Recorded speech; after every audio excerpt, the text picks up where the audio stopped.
আলাইকুম বন্ধুরা। তো তোমরা সবাই কেমন আছো? আশা করি ভালো আছো। তো আমি আজকে আমার বাবার সঙ্গে একটু মার্কেটে গিয়েছিলাম। ছোটোবেলায় যেরকম বাবা নিয়ে যেত, তো আজকেও বলতেছিল চল যাই। তারপর গেলাম, তো বাইকের স্ট্যান্ডে ওখানে গেলাম, স্ট্যান্ডে মার্কেটে রেখে তারপর আমরা একটু কেনাকাটা করলাম, মুড়ি কিনলাম। তারপরে একটু কাচির দোকানে গেলাম, একটু কাচি কেনাকাটা করে লাস্টে আসার সময় একটু আইসক্রিম খেলাম। আমাকে খেতে বললো বাবা, আমি কিছু আমি খেলাম না, যদিও ভালো লাগছিল না, তাই গরম পড়ছিল অনেক। বাড়ি এসে তারপর তোমাদেরকে এই যে কী কিনলাম ওটা দেখাচ্ছি। তো মায়ের জন্য শাড়ি, ঠাকুমার জন্য শাড়ি, আর বাবাই টাকা রাখবে তাই জন্য একটা সিলিন্ডার নিয়ে এসেছিলাম।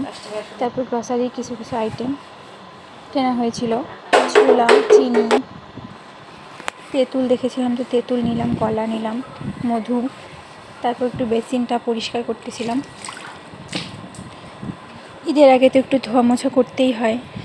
তারপর হচ্ছে কিছু সবজি বাজারও করেছিলাম, সেটা আর কি দেখানোর সময় পাইনি, তো ওখানে দেখিয়ে দিলাম। মা আবার আমার জন্য একটু ভাত বসিয়ে দিয়েছে, কারণ যেহেতু আমি রোজা ছিলাম না। তারপরে হচ্ছে আমি একটু ঘর মোছা ধোয়া করছিলাম। ওর বাজার থেকে আসার সময় রুই মাছ নিয়ে এসেছিলাম, তো সেটাই একটু ভালো করে ভেজে নিলাম। ভেজে আমি এখন দুপুরবেলার লাঞ্চটা করে নিব। তো মাছ ভাজা প্রায় হয়ে গিয়েছে, তো ভাজাগুলোকে তুলে নিব।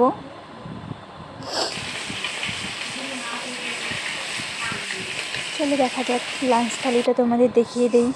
তো আলু ভাজা নিয়েছিলাম, মাছ ভাজা, তার সঙ্গে পেঁয়াজ কুচি নিয়েছিলাম, আর একটু মসুর ডাল ঘন করে বানিয়ে নিয়েছিলাম খাবার জন্য। দুপুরবেলা এটা আমার একদম বেস্ট লাগে।